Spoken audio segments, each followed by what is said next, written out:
you. I'll just introduce myself briefly and then get on to introducing the other members of the panel.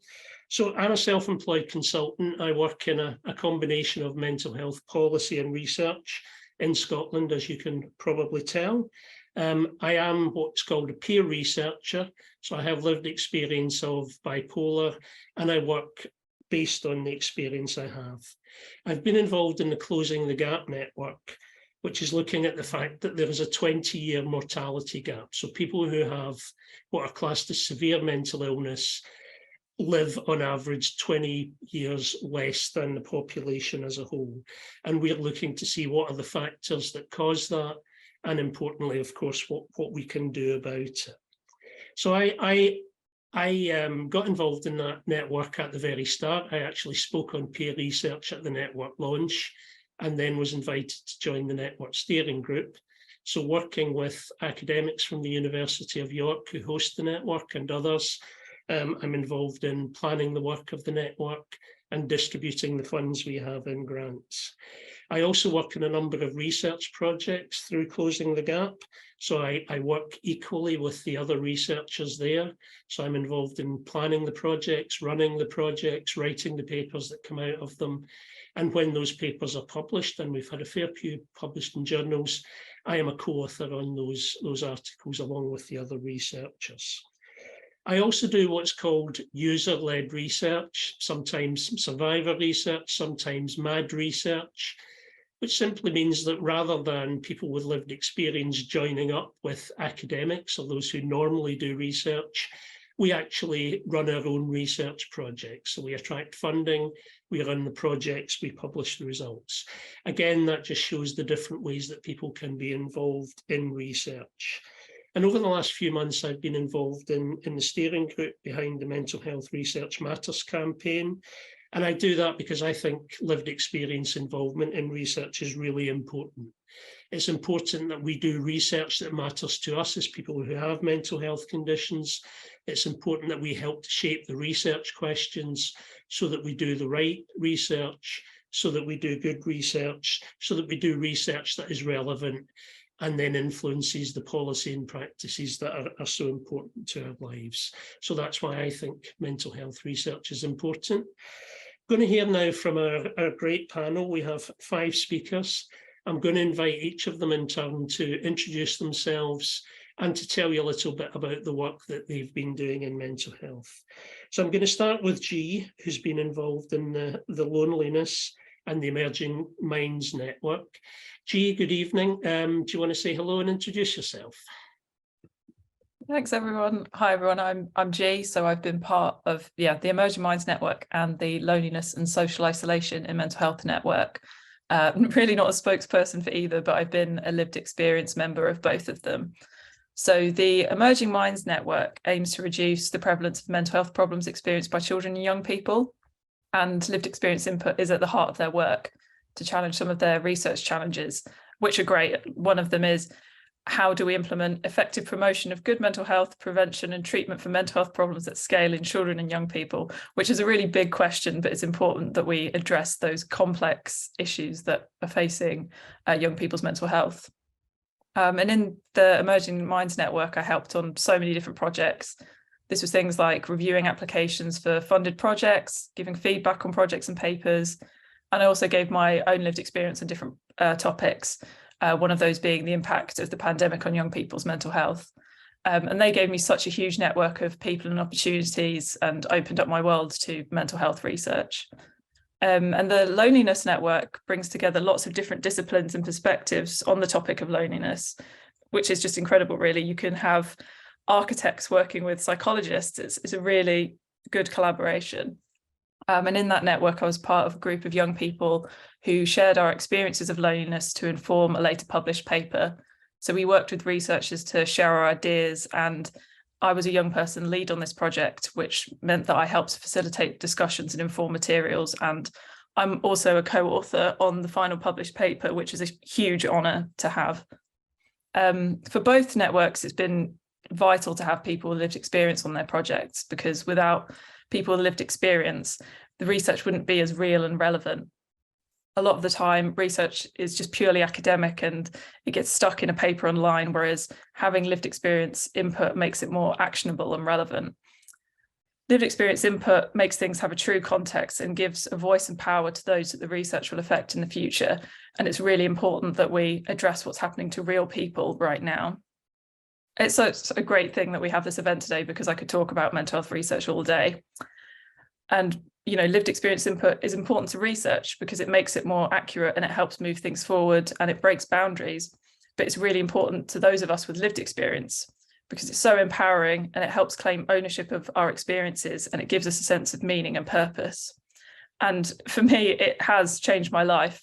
I've spent most of my young adult life being a mental health campaigner. And when the pandemic hit, I just graduated and I didn't have a job and I couldn't find a job. And being involved in research carried me through those couple of years.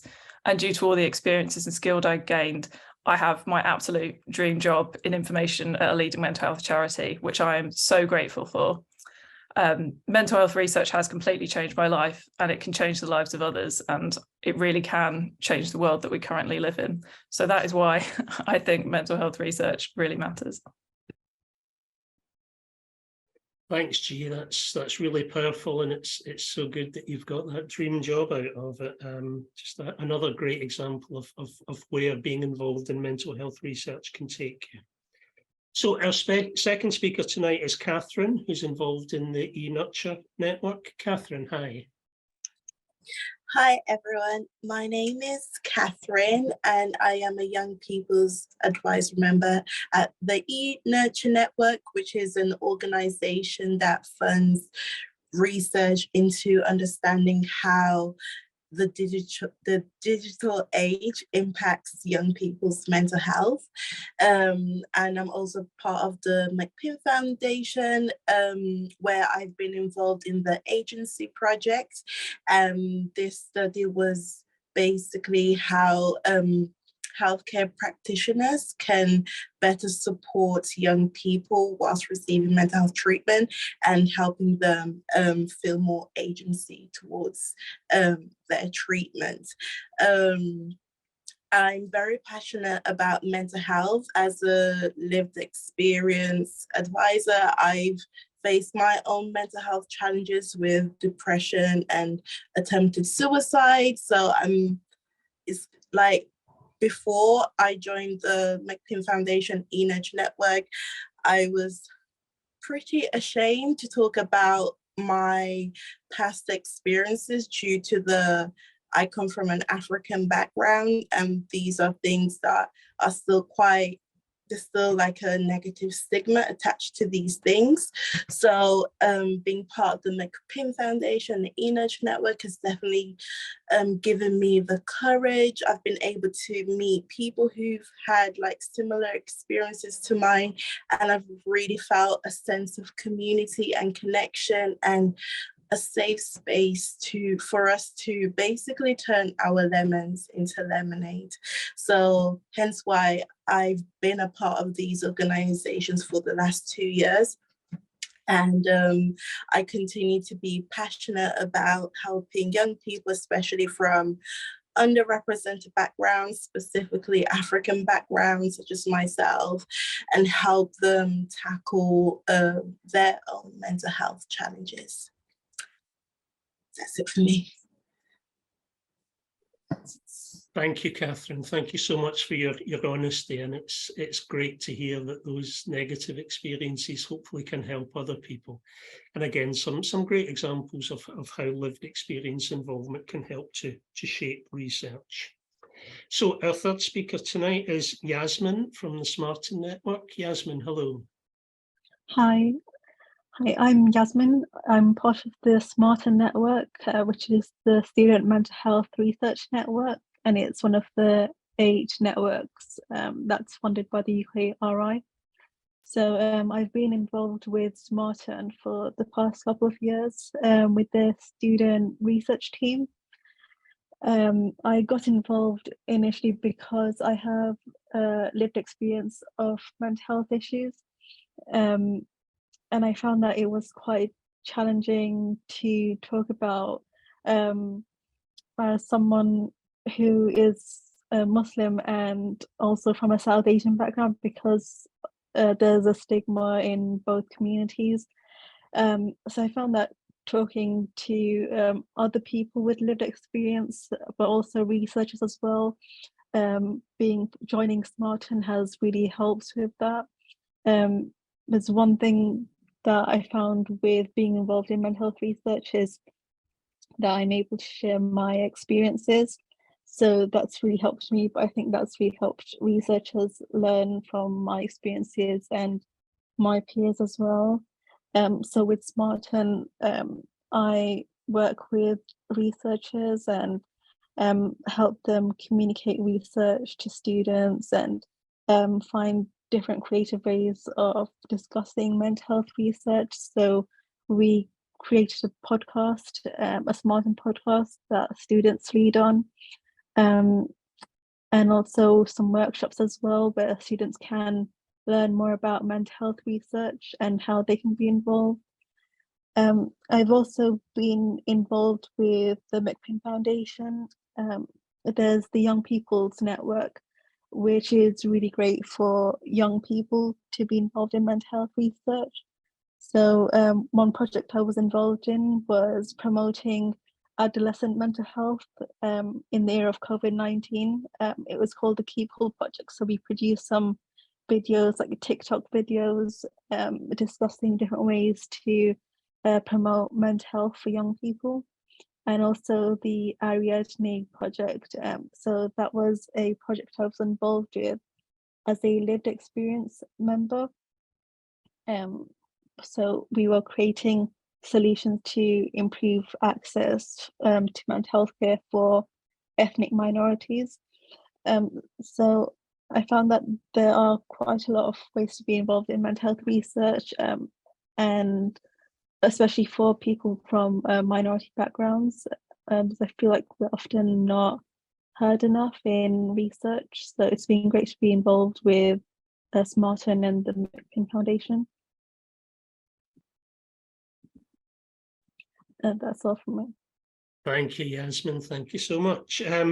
Again, themes coming through about stigma and how that's different in different communities and how mental health research can help to break that stigma. So I think some interesting lessons there. Thank you, Yasmin.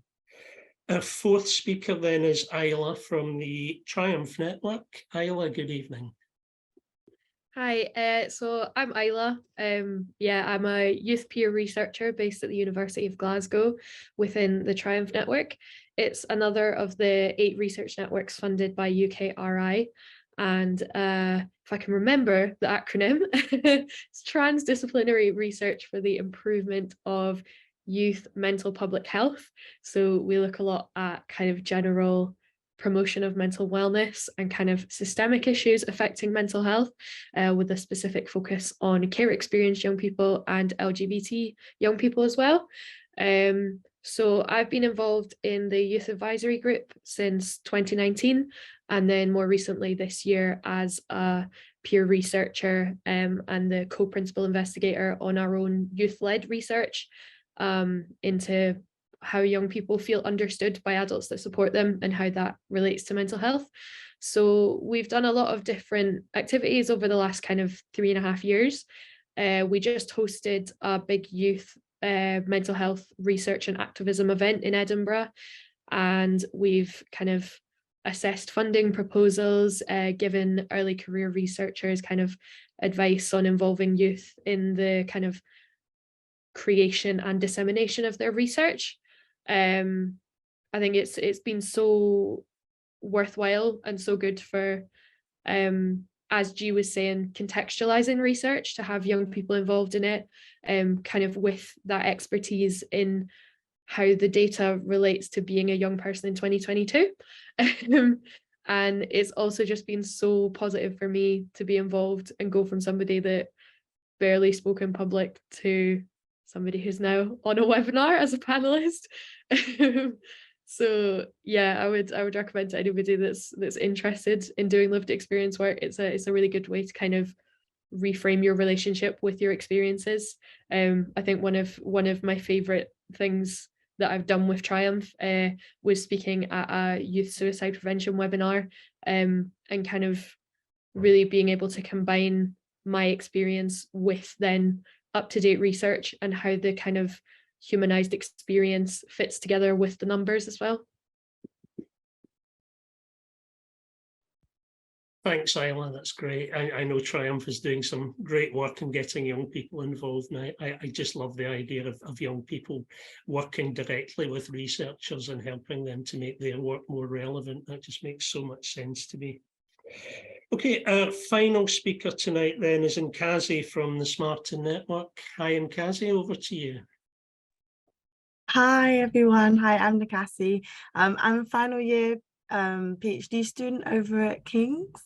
I co-designed a study funded by the ESRC exploring the life events and experiences that shape the mental health and well-being of Black university students in the UK. And I did that for very selfish reasons. I myself struggled with my mental health when I was at university all the way back in 2011, so a while now. And I kind of suffered alone. I kind of reached out to lots of different people to try and get some help, and no one was kind of having it. I think back in 2011, there was a lot less conversations kind of around the impact that racism has on your mental health. And also I was recently diagnosed with AUDHD. So again, there was a lot less conversations around neurodiversity, and as well how it kind of intersects with your racial identity and also your kind of educational experiences. So very selfishly, to be honest, I designed a study to kind of talk to other Black students. And that's literally all I've done in the last 3+ years of my PhD, is talk to Black students about their mental health experiences at university, and try and capture some of their voices, I guess, and get their voices acknowledged and archived, and talk about our collective experiences and reflect on some of our journeys and our successes and our resilience as well. So I spoke to 24 students around England and Wales, and also myself and another Black student who also struggled with their mental health. We set up a peer support group for Black students to kind of, it's called Black Students Talk, to kind of talk about our mental health and our well-being. We also kind of evaluated how helpful and effective that's been.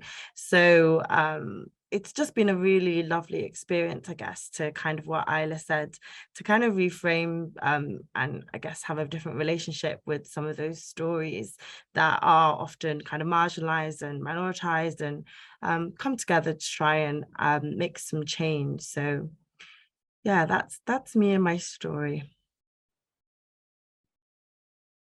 Thanks, Nkazi. That sounds like a great piece of work. It's not easy being a student right now, I'm sure, as we come through the COVID times.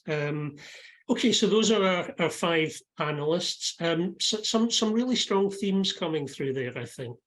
Using research to tackle stigma, the different ways that stigma affects some of the different communities we've heard about, from different racial communities and other groups throughout the UK.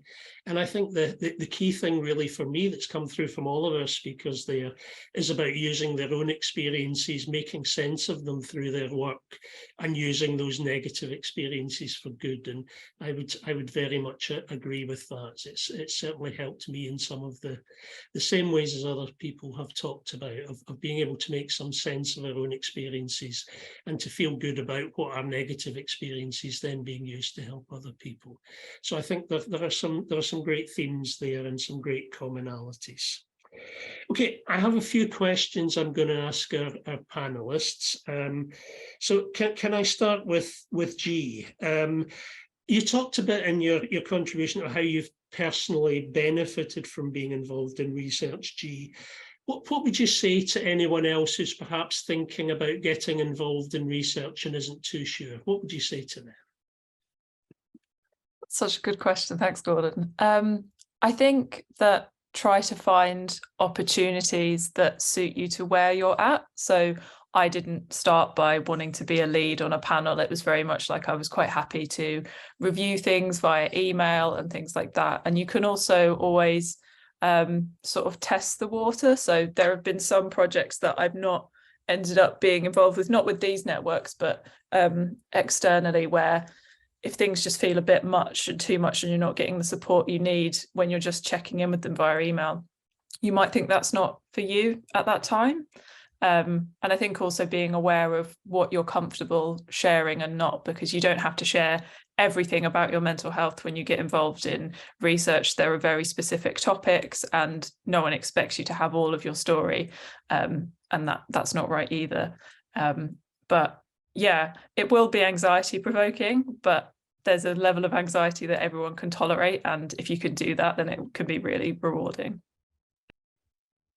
Yeah, that's a great answer. Thank you. So hopefully tonight we'll show some of the different ways that people can get involved. Not everyone has the same strengths. Not everyone wants to do the same things. So there are various opportunities. I know there's quite a few links being put in the chat tonight, and I think various people have asked about getting them emailed afterwards. So we will make sure all of those links are sent to everyone who's registered. So you don't need to be cutting and pasting and taking a note of everyone right now. We will get them to you. Can I move on now to Yasmin? Yasmin, can you maybe tell us a bit about why you think it's important for people with lived experience to have their say in research? Yeah, I found that being involved in research as someone with lived experience, it's been really important to help shape research, because I found that oftentimes researchers, sometimes they won't have that cultural understanding of working with people from a certain seldom heard groups, such as the Muslim community.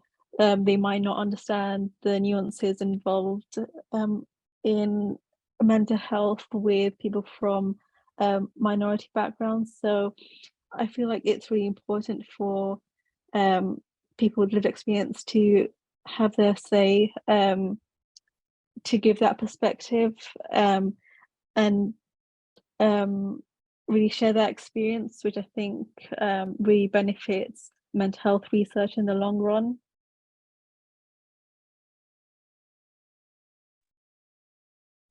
Thanks, Yasmin. Yeah, that's such an important point. I mean, we are experts by experience. We are all experts in our own experience, but research needs all of those experiences, doesn't it? We need to make sure that people from all communities get involved so that research can represent the whole of the community and not just part of it.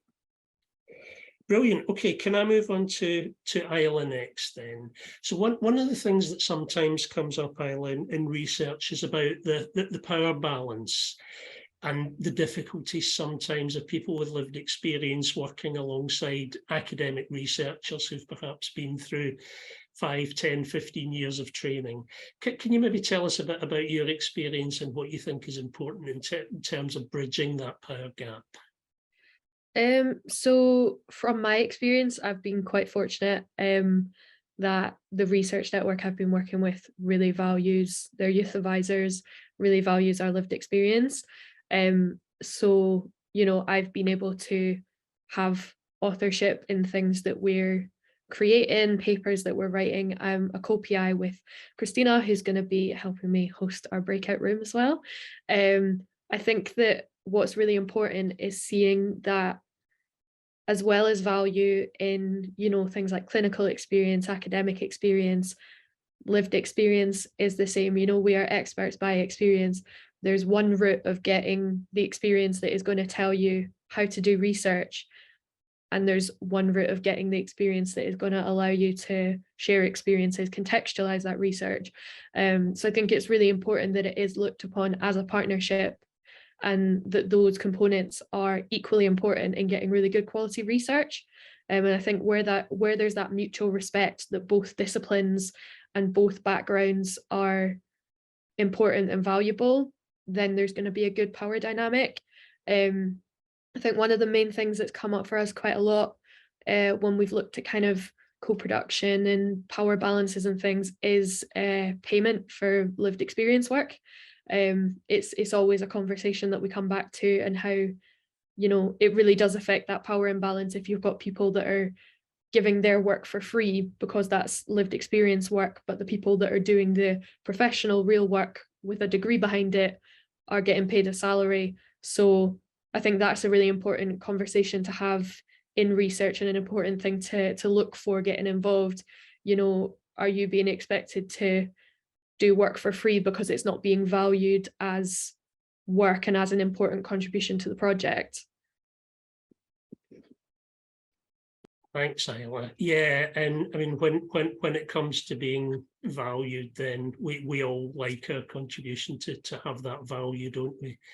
And I think that I've worked with many good researchers who do realise that people with lived experience add so much to the work. And it is about that working together and each bringing our strengths and kind of the whole becoming greater than the sum of the parts, isn't it? So thank you for that. Can I move on to Catherine next? We've talked a bit about doing research. I know you've been involved in advising researchers quite a bit. Can you tell us what some of the challenges are when you're advising academic researchers on their work? Personally, in my experience, I think certainly feeling like they will be sensitive about what I'm sharing, and they truly, like, I understand looking at it in a more clinical way and analyzing and trying to diagnose and all the, I don't know, the more academic stuff. But when a lived experience advisor is sharing their story, it's important for the listener to have compassion and to be very empathetic, and just having a level of emotional intelligence that makes the lived experience advisor like feel comfortable, because this is something that most likely is a traumatic experience that they're sharing, or it's something that's definitely not the easiest thing. Like for over 6 years, nobody outside of my immediate family members knew about my suicide attempt, and that was just plainly because I just didn't really feel like it was anyone's business. But I definitely feel like the McPim Foundation and all the, like, I don't know if I'm allowed to name names, but Rachel Temple,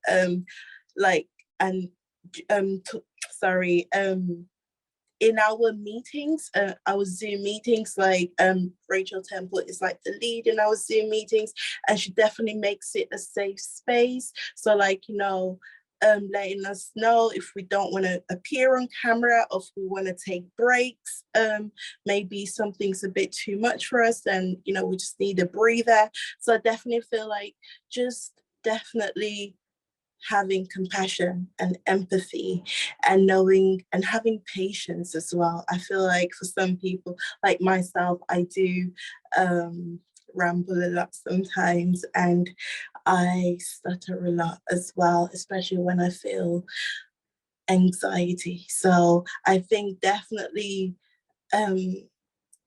researchers having patience is definitely very key, and knowing that people like to share their experiences in different ways. Sometimes in our meetings, maybe we don't feel like sharing verbally, and there's always the option to email like our coordinator, etc. So giving options, patience, and definitely emotional intelligence.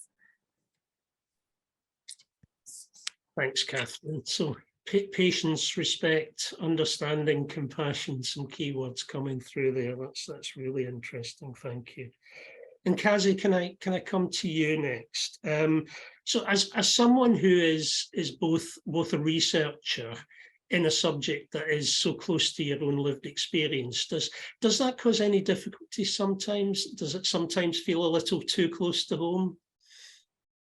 That's such a good question. I'm writing my reflexivity chapter, so definitely had to reflect on that.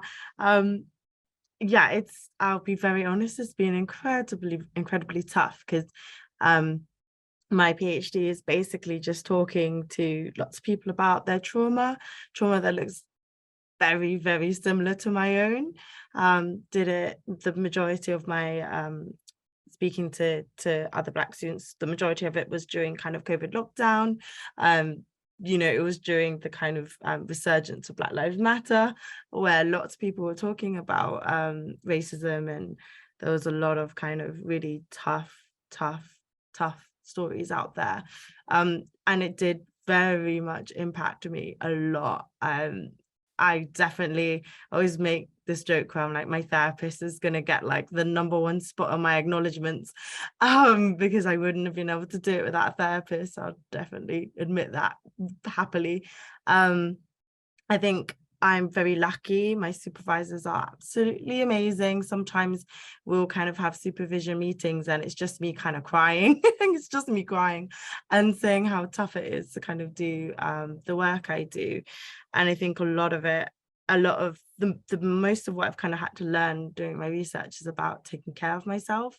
I think more than any of the research skills I've learned, it's about looking after myself and prioritizing my well-being and stuff, which isn't things that we really talk about when we think about PhD skills. You know, we were interested in, you know, what quantitative data skills did you learn, or, you know, what networks did you make, or how have you contributed to you know, bringing money into the university. But we don't really think about the mental health and well-being and things like that, which, yeah, I'm incredibly grateful that I have supportive people that have been able to kind of instill that in me. So yeah, the very long answer to say it's tough, but yeah, I almost have to remind myself. Sometimes I'll look back on some of the things that were shared in the interviews where students were kind of crying and talking about how they're really grateful to finally have a space where they could talk to me about their experiences, and I just kind of use that as my motivation to keep going. So yeah, thank you for that question. No, that's a great answer, thank you. And it's a really important point to keep in mind that as researchers, we need support too. Because one of the reasons peer research can be so empowering, I think, is that people feel freer opening up to someone that they know has similar experiences, because they know you will understand. And I've had people in research interviews tell me, I'm going to tell you something that I've never told anyone before. And I'm kind of thinking, good grief, you know, what a burden that puts on me as the person who's hearing this experience and responding to it. So yeah, a good therapist is a must. I think that's a great to remember. Okay, there's some great answers coming here. I'm going to come back to G again if I can. G, you've talked a bit about the advantages of being involved as a researcher. Is there anything you would say you found really difficult, or has been a disadvantage or a barrier that's made you question whether being involved is a good thing? That's, yeah, a really good question. I don't think there's disadvantages, there's just things that are difficult that people have mentioned tonight. I think sometimes if you're like me and like a lot of us, and you're interested in lots of things at once and you're trying to juggle all of them, it's quite difficult, because understandably people are working their jobs in different research networks and it's quite hard to coordinate those. That's something I found really challenging, and I was very fortunate to be able to do my lived experience work during the pandemic and having someone being able to financially support me. So since I've started working, my experience has definitely tailored off. So I think trying to find the balance to have time to do research can be quite difficult, but I think all of it is definitely a process where there will be times where it is quite stressful and quite overwhelming, because there's no clear guide of like how do you manage lived experience research, like you would Google how do I manage being stressed at work sort of thing. But it's just trying to implement things that can work for you, and having to be honest with yourself when you need to take a step back, which can be really hard if you're really engaged with something. But ultimately that will lead to like greater results in the future. That's great, thank you. Yeah, I think we need to be honest, don't we? We all need a bit of extra help and support now and again. And I think, again, back to what Catherine said, if we're working with people who have that empathy and who can support us through things, it makes such a big difference. Okay, can I come to Yasmin next? We've talked a lot about different ways people have been involved in research.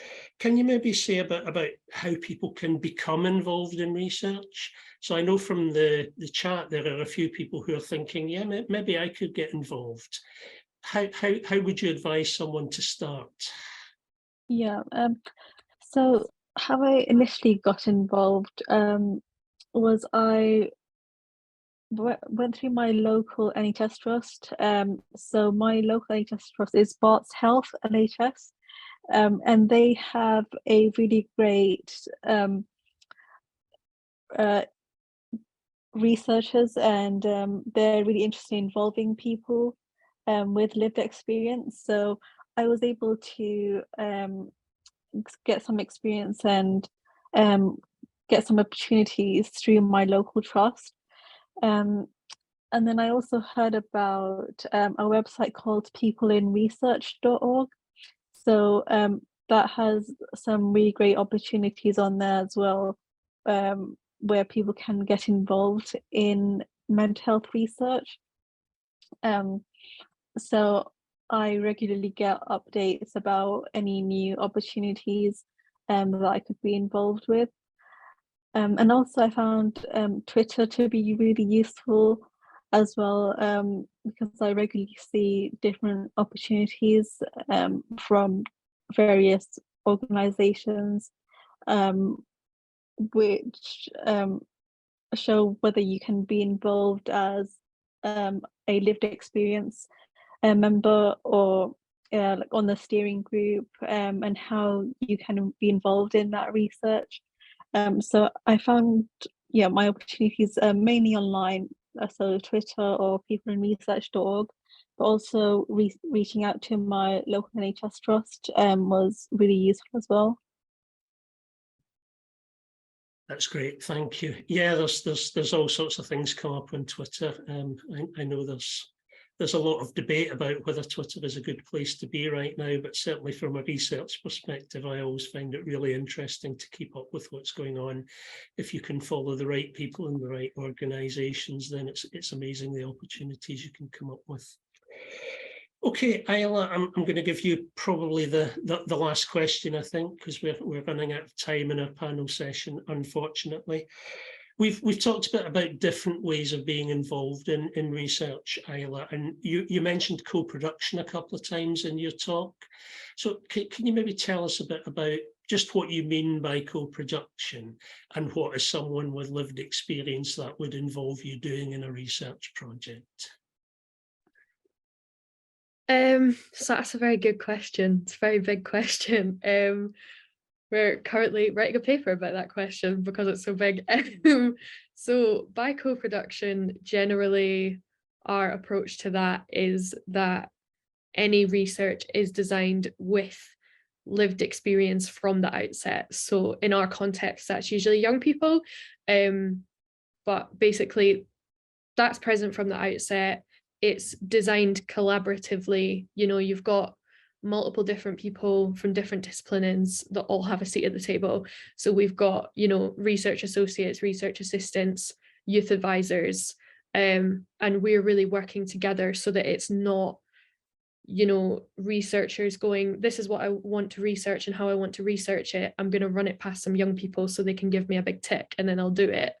We're really involved all of the way through that process, saying, no, maybe we should actually research something more like this because it's a bit more relevant to young people. Maybe you should ask people about it this way because that makes a bit more sense.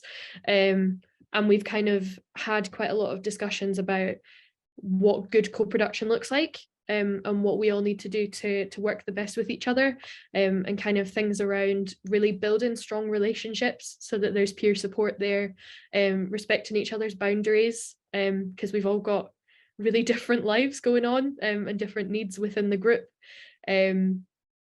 yeah, and kind of just really, I think one of the most important things about it is just that building relationships so that you can understand, you know, how the best way to work is for everybody, and then be really flexible in that process. Thank you. So respect, working together equally, not tokenistic, everyone having their say and working together. That sounds great. And I'll look forward to reading your paper in co-production then. Okay, thank you to all of the panelists. I think that's been a really interesting discussion, and some really strong themes coming through about the way we work together and about respect and compassion and working together to tackle the stigma. Okay, we're going to move into breakout rooms now. We have about 20 minutes in the breakouts.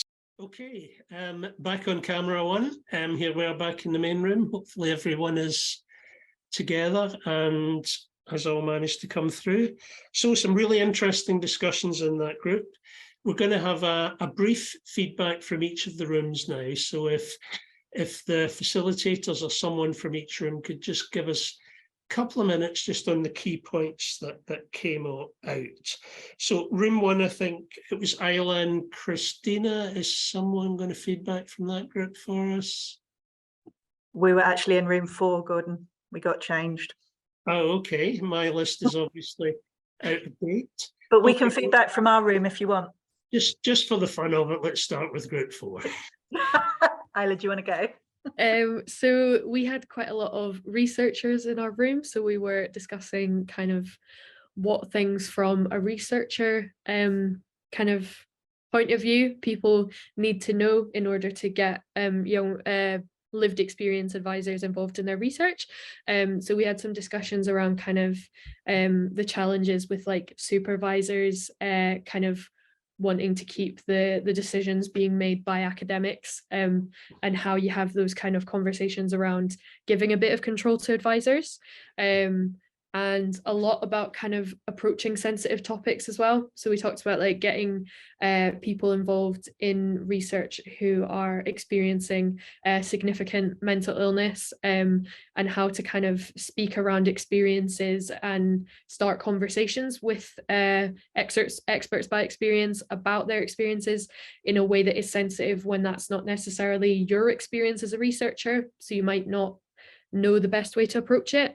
And then also the challenge that, you know, basically every research project faces of how do we get lived experience advisors in from underrepresented groups, because there are certain groups that are just a lot more difficult to kind of recruit in the mainstream ways of advertising, and how we kind of cater to their specific needs in order to make them feel more welcome in the research space. Okay, that's really interesting. Thank you, Isla. Yeah, thinking about things from the researcher's point of view as well. If it's true partnership, then we should all be listening to each other and working from each other's point of views as well. Okay, I'm going to throw my room numbers out the window now because that obviously doesn't work. So whatever room number it was that Sudhir and Yasmin were in, do you want to feedback next? Hello, yeah, Hi, Gordon. Sudhir. We had a very good session. A lot of people talked about the experience in research, but I'll leave it to Tanya because she wrote down the notes. Tanya, have you got all the feedback in there? Or I took some of the key points that we were talking about. So I think one of the things that we talked about was like the possibility of standards for lived experience in the work, and you know, making sure that when people are doing lived experience work, that is being held to a good standard, and like how do you measure that and ensure that's being implemented across the board, both in practice spaces and research spaces. We talked about co-production being for everyone. So in terms of being a really diverse group in your co-production group of different ages, different experiences, different voices, and the more diverse you have in there, the better those groups can run and the more people's views that you get. And then what sort of led us into a discussion about good and bad co-production and how sometimes lived experience isn't always seen as equal in these projects, and sometimes you can feel quite patronized as a lived experience person in research, and it's really important for teams to ensure that, you know, lived experience experts are seen as equal and valued as equal in these spaces. And people had lots of different reasons for why research was important to them, including being able to give back, improving interventions, letting people lived experience be heard because they know their own lives and their own experiences, and creating information that's useful for other people and helps other people. So I think they were the main things we covered, but if I missed anything, please yell out. No, I'm okay. I think you covered as general what we discussed about. Great, thank you both. So again, themes about partnership and working together coming through really strongly there. Okay, what I had down as room 4, which probably isn't now, that was Gian and Casey.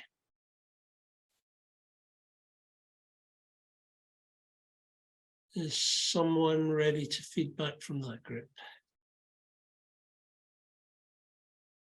That was also Daisy and Emma in that group. So it might be. I can jump on.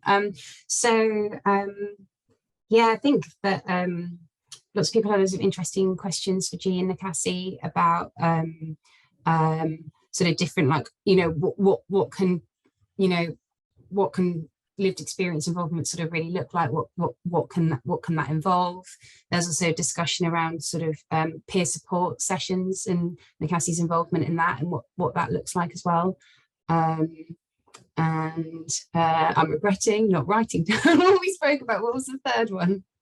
I can jump in, Daisy. Yeah, so and the last question was in terms of more around like identity and mental health and this idea of like, where does your identity sit within your mental health, if that makes sense? And I think the really good answer to that was kind of take what you want from a diagnosis and leave the rest, which I think is a really good quote there. And just to go back as well, another really great question was like, how much of your lived experience do you have to disclose when you're involved in mental health research? And there were lots of good answers there. And one of them is sometimes the opportunities can be quite specific. So essentially at the end of the day, it really is kind of up to you as to how much you wish to disclose and how much you're comfortable with. Yeah. Great, thanks, Emma. Yeah, again, some really interesting discussion there too. I think we all need to work out what we're comfortable with, what our boundaries are, and what we want to share. That's a really good point. So from the group I was involved with, which at one point was called Group 2, we covered some similar points. So we talked a bit about what researchers can do to promote lived experience involvement. And a lot of it comes down to some of the attitudes that our speakers talked about earlier. So showing that honesty and compassion and supporting people. And a couple of people also pointed out that there are some academics who are really good at this. There are some real champions out there in the research community who will help us, who will always promote lived experience involvement. We talked a bit about what can be achieved by good research. So some of the things that help us, we can feed into research and hopefully get more widely available. We talked about using some of our negative experiences, both to make sense of them and to help other people. So sometimes negatives can become positives. And we also talked about the fact that there is such a wide range of opportunities out there. So sometimes you can start off fairly small, maybe just getting involved in one study. And again, like G talked about earlier, who knows where that might end up. In 5 years, it might be your full-time job. That's if you want it to be. If you don't, then you can continue to be involved alongside other things. That's, I think, the beauty. Again, you can do as much or as little as you want to, but hopefully there are always opportunities there. And we talked also about the importance of having a voice. As people in the mental health system, we quite often feel powerless. We quite often hear we quite often feel that nobody's listening to what we have to say, and we know we have a lot to say. So research can be one way that we can use that voice and put forward what we want to say. So those were the key things out of our session. Brief, those were only 20-minute workshops, and we managed to cover so much, didn't we? Daisy, you have your hand up. Is there something you wanted to chip in? I was doing applause. I just really liked your comment about giving voice to people. I just thought that was really powerful and really well put. So that's all. That was somebody else's idea, not mine. I was merely the reporter, the conduit of that good idea. Pass it on to them. Thanks, Daisy. Okay, that's great. So we've talked a lot tonight about the benefits of being involved in peer researchers to the researchers themselves. We've talked a bit about some of the attitudes that can help us, the support we need, the compassion, the understanding. And we've also talked a lot about what we bring to research. So ultimately, I think that takes us right back to where we started from, which is that lived experience involvement in research is good for the people who are involved, but is also good for research as a whole. And I think that's a really powerful message for us to take away from this session tonight. So I think we're actually going to finish a few minutes early. I don't think anyone's going to object too much to getting a little more of your Wednesday night back. Can I just finish by thanking everyone for coming along tonight and giving us their time to listen and to contribute. It's been a really fascinating session, and I think we've all learned a lot from it. Can I thank all of the panelists who spoke so honestly and so beautifully about their experience? And can I thank all of the people from McPin and the other organisations behind this, because there is so much work goes involved in putting these events together that you never quite see how much goes on behind the scene. So I know there was a power of work being involved there. So thank you, everyone.